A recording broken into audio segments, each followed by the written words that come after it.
ನಿನ್ನೆ ನಮ್ಮ ಪಕ್ಷದ ಹಿರಿಯ ನಾಯಕರಿಗೆ ಆಕೆ ಅದ್ರ ಬಗ್ಗೆ ಹೇಳಿದ್ದಾರೆ, ಐರನ್ ಲೆಗ್ ಅಂತ ಹೇಳಿದ್ದಾರೆ. ಎಲ್ಲಿ ರಾಹುಲ್ ಗಾಂಧಿ ಅವರು ಎಂಟ್ರಿ ಕೊಡ್ತಾರೆ, ಕಾಲ ನೀಡ್ತಾರೆ, ಅಲ್ಲಿ ಆ ಪಕ್ಷ ಉದ್ಧಾರ ಆಗೋದಕ್ಕೆ ಸಾಧ್ಯ ಇಲ್ಲ. ಅದು Bihar is the latest example. ಆಗ ನಾಪತ್ತೆ ಆಗಿದ್ದಾರೆ ರಾಹುಲ್ ಗಾಂಧಿ ಅವರು. ಯಾವುದೇ ಒಂದು ಗಂಭೀರತೆ ಇಲ್ಲ. ದೇಶದ ಆಗು ಹೋಗುಗಳ ಬಗ್ಗೆ, ದೇಶದ ಅಭಿವೃದ್ಧಿಯ ಬಗ್ಗೆ ಯಾವುದೂ ಕೂಡ ಕಿಂಚಿತ್ತೂ ಕೂಡ ಕಾಳಜಿ ಇಲ್ಲ.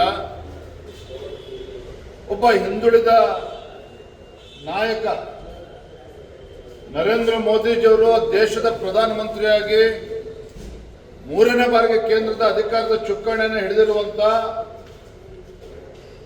ವಿಚಾರವನ್ನ ಸಹಿಸಿಕೊಳ್ಳೋದಕ್ಕೂ ಕೂಡ ಇವ್ರಿಗೆ ಆಗ್ತಾ ಇಲ್ಲ, ರಾಹುಲ್ ಗಾಂಧಿಗಾಗ್ಲಿ ಕಾಂಗ್ರೆಸ್ ಪಕ್ಷಕ್ಕಾಗ್ಲಿ. ಹಾಗಾಗಿ ಪದೇ ಪದೇ ನರೇಂದ್ರ ಮೋದಿಜಿಯವರನ್ನ ಟೀಕೆ ಮಾಡುವಂಥದ್ದು,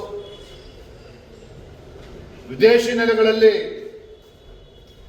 ಭಾರತದ ಬಗ್ಗೆ ಅಪಮಾನಕರ ರೀತಿಯಲ್ಲಿ ಮಾತನಾಡುವಂಥದ್ದು, ಇದು ಖಂಡಿತ ರಾಹುಲ್ ಗಾಂಧಿ ಅವರು ಒಬ್ಬ ಮಾಜಿ ಪ್ರಧಾನಮಂತ್ರಿಗಳ ಮಗನಾಗಿ, ವಿರೋಧ ಪಕ್ಷದ ನಾಯಕನಾಗೇನು ಇದ್ದಾರೆ, ಇವರಿಗೆ ಆ ಶೋಭೆ ತರುವಂಥದ್ದಲ್ಲ. ನೋಡಿ, ಅವ್ರಿಗೆ ಬಿಹಾರ್ ಜನತೆ ಮುಂದಾಗಲಿ, ದೇಶದ ಜನರ ಮುಂದಾಗಲಿ ಯಾವುದೇ ಸಕಾರಾತ್ಮಕ ವಿಚಾರಗಳು ಅವ್ರ ಜೊತೆ ಇಲ್ಲೇ ಇಲ್ಲ. ಹಾಗಾಗಿನೇ ಓಟ್ ಚೋರಿ ಅಂದ್ಕೊಂಡು ಇಲ್ಲಿ ಸಿದ್ದರಾಮಯ್ಯನವರು, ಡಿ ಕೆ ಶಿವಕುಮಾರ್ ಅವರು, ರಾಹುಲ್ ಗಾಂಧಿ ಅವರು ಇಡೀ ದೇಶದಲ್ಲಿ ಖಾಲಿ ಡಬ್ಬ ಹಿಡ್ಕೊಂಡು ಶಬ್ದ ಮಾಡ್ಕೊಂಡು ಓಡಾಡ್ತಾ ಇದ್ದಾರೆ. ಇದೆಲ್ಲದಕ್ಕೂ ಕೂಡ ಬಿಹಾರಿನ ಪ್ರಜ್ಞಾವಂತ ಮತದಾರರು ಕಪಾಳ ಮೋಕ್ಷವನ್ನು ಮಾಡಿದ್ದಾರೆ.